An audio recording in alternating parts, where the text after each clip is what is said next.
Et là on est zangi nzele baby bakunda oli ya kosala ka ba polémique yo vraiment to kosenga mingi na mokonzi mboka Kolo Mabele dossier à suivre. Et ça lui était bizarre. Émotion bizarre, c'est trop bizarre.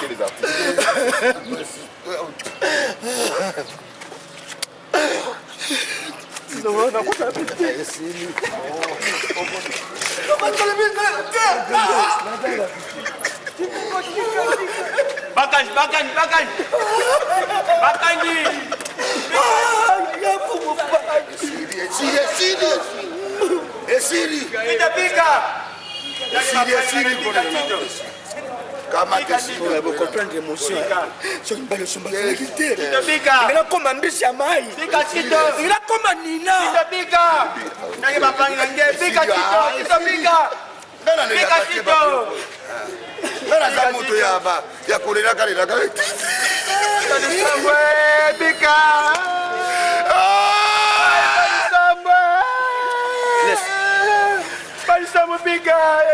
Laissez le mot la télé.